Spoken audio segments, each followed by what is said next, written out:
out in the mountains, far from anyone. My mother-in-law glared at me. "Take care now," she said coldly before slamming the door of her fancy SUV. The sound echoed in the quiet night as gravel flew from the spinning tires. She drove off quickly, leaving me alone.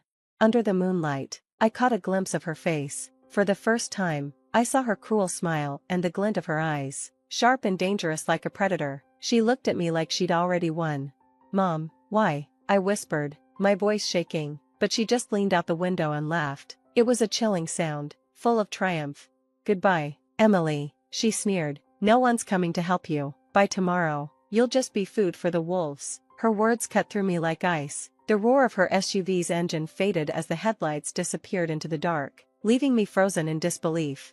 I reached for my phone, desperate to call for help, but it wouldn't turn on. Then I remembered, earlier, she had borrowed my charger. She had planned all this. She tricked me into coming out here under the pretense of showing me a stargazing spot. I felt so foolish. Maybe if I had tried harder to get along with her, or if I had been more serious about handling things with my husband, this wouldn't have happened. But now, standing in the freezing night, I was alone, with only the distant howls of animals echoing in the distance. Fear crept through me. I could feel something watching from the shadows between the trees. The crunch of leaves and heavy footsteps came closer. My heart pounded as I backed away, unsure which direction was safe. Behind me, the sound of footsteps grew louder. "I'm Emily Matthews, 26 years old, married to John for 2 years. John has always been kind and supportive. When I was overwhelmed with work or unwell, he would cook for me or help me feel better. Marrying him was the best decision of my life. I come from a well-off family, but I worked hard to build a life of my own. I didn't want to rely on my parents' money, so I kept my family's wealth a secret from John. I wanted to live by my own efforts.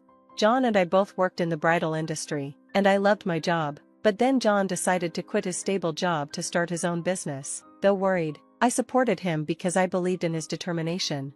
Then, I found out the truth. John had been in a relationship with another woman from his college days. Not only that, but he had racked up $50,000 in debt from extravagant trips with her. I had no idea and was devastated when I learned about it.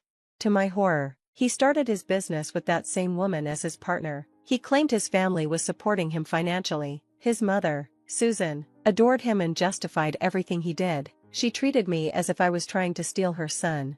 Meanwhile, John's sister, Megan, lived off him completely. She refused to work, saying she didn't want to deal with things like speaking formally to her boss. She seemed entitled and difficult, which made dealing with her exhausting.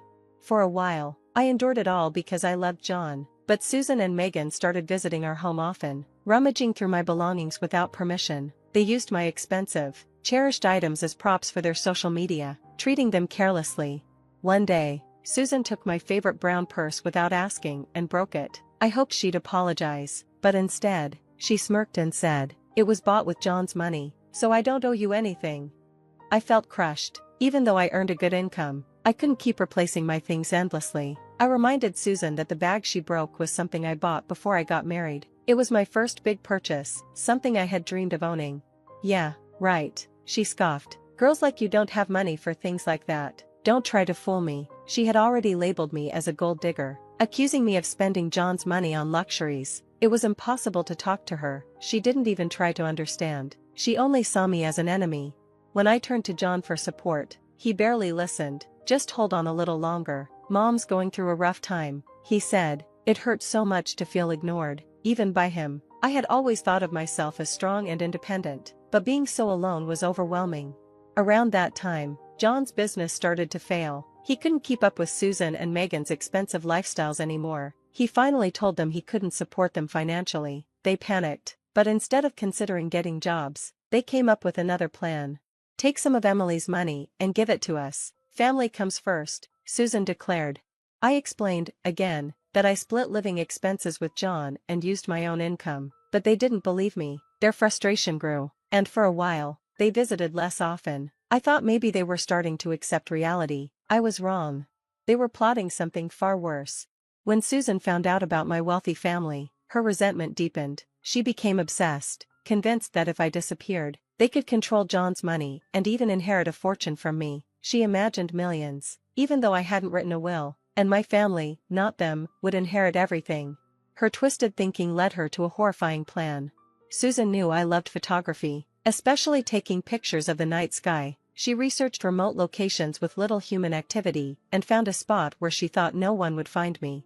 Out here, no one will ever find you. It's bear season, this'll look like an accident, she told Megan. Megan agreed without hesitation. I'll drive for you, Mom. We're doing this for John, she said, pretending it was for his sake, though it was really all for their own benefit. On the day of the plan, Susan called me with an unusually friendly tone. Emily, I know you love stargazing. There's a spot nearby with the most beautiful stars. Want to go? She asked. Feeling hesitant but hopeful, I agreed. They seemed so kind that day, chatting about beauty and fashion, even complimenting my hair. I've always wanted a daughter like you, Susan said warmly. It felt strange, but I wanted to believe they were finally accepting me. When we reached the spot, they encouraged me to step out and take pictures. We'll grab some things from the car and join you, they said. I stepped out, looking up at the breathtaking stars, but then I heard the car door slam. I turned to see them locking the doors and starting the engine. We'll be taking the house and car, watch out for bears. Honey, Susan shouted as they sped off, leaving me alone in the cold, dark mountains.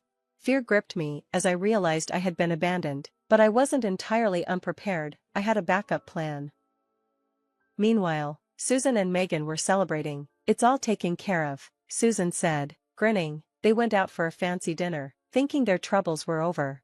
But when they returned home, their celebration ended in shock. Police cars were waiting in the driveway. Standing beside them was me, calm and unharmed, alongside my father and several officers. What? How are you here? Susan stammered, frozen in disbelief. Megan tried to sneak away, but the police stopped her. I had been rescued thanks to my father's safety measures. Since I was young, he had insisted on tracking my location through GPS and having a backup emergency system. When I realized something was wrong, I activated it. My father, who had access to a private jet, reached me quickly. The clear stargazing spot made it easy for them to land and rescue me. I had also recorded the entire car ride, as my father had advised me to always record suspicious situations. We'll be taking the house and car, watch out for bears. Susan's voice rang out clearly from my phone. The evidence was undeniable. Susan and Megan were arrested on the spot for attempted murder and fraud. Susan fainted, and Megan broke down in hysterics, blaming her mother. John, meanwhile, was exposed for being with his mistress all along. He testified against his family, but it was just another betrayal in a series of heartbreaks.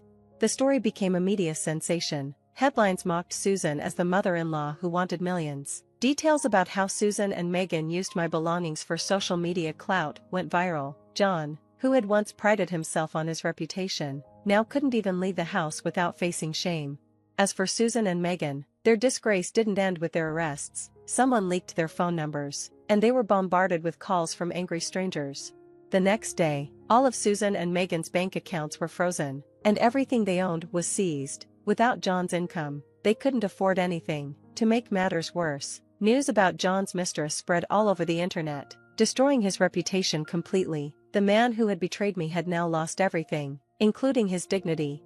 I found out John had been with his mistress since the beginning of our marriage. Remembering the kind things he once did for me now felt like a cruel joke. Why had he married me if he never truly loved me? My heart ached with pain and betrayal, but I resolved to move on. Susan and Megan were evicted from their luxurious apartment and moved into public housing. It didn't take long before their new location was leaked online. Susan became mentally unstable, constantly muttering about how her life was over. Megan, abandoned by her own family, tried to work part-time jobs, but struggled due to a lack of skills and work ethic.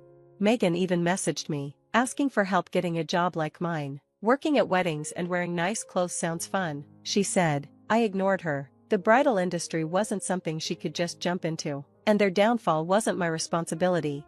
Meanwhile, Susan moved into a rundown apartment surrounded by graffiti and decay. As for me, I left the house I'd once shared with John, along with all my possessions, and returned to my parents' home. It felt safer, even though I still carried emotional scars. One day, John unexpectedly called me. Seeing his name on the screen made my stomach churn. Emily, I'm so sorry. I've cut ties with my mom. Please, let's try again, he said, but his promises felt hollow. How could I trust him again after everything? Maybe your mistress needs your protection more than I do, I replied coldly, ending the call. Susan wasn't done yet. Desperate and bitter, She hired a private investigator to dig up dirt on me. When the detective found nothing, Susan latched onto a small detail, my PTSD. She thought she could use it against me. One evening, as I walked alone, Susan suddenly appeared on the sidewalk. Her clothes were shabby, but her face wore a twisted grin. "Guess the bears didn't get you," she sneered. Her words sent a wave of fear through me as memories of that night in the mountains flooded back. She even threatened to spread a video of me unless I paid her. Though her threat made no sense, her presence terrified me. She climbed into a car and drove away, leaving me shaken. I called my father, who was furious. Using his resources, he discovered evidence of tax evasion and fraud in John's business. When confronted, John had no choice but to admit his guilt. His mistress, Lena, was shocked to learn she was tied to his shady dealings. Their lies and schemes unraveled, leaving them exposed and humiliated. John's accounts were frozen, and he lost everything. Even his mother, Susan, abandoned him, saying, "You're no son of mine." Both of them were left with nothing, their selfishness leading to their complete downfall. Despite everything, I focused on healing and finding a new purpose. My experience inspired me to help others escape toxic families and rebuild their lives. With my parents' support, I opened a refuge center in the family retreat where I'd once been rescued. It became a safe haven for those who needed a fresh start. I even earned a counseling qualification to guide others through their pain. Over time, the refuge grew, welcoming people who needed a safe place to heal. One day, a woman arrived, escaping her abusive family. I reassured her, "You've done so well to get out. I'm glad I left when I did, too." Her tears turned to a soft smile as I reminded her it was okay to acknowledge the pain and set boundaries. With time, I began to smile again, finding joy in helping others rebuild their lives. Susan, Megan, and John continued to struggle, but I felt no pity. They were simply reaping the consequences of their own actions. Meanwhile, the refuge became a place of hope, ensuring no one else would have to face the kind of pain I once endured.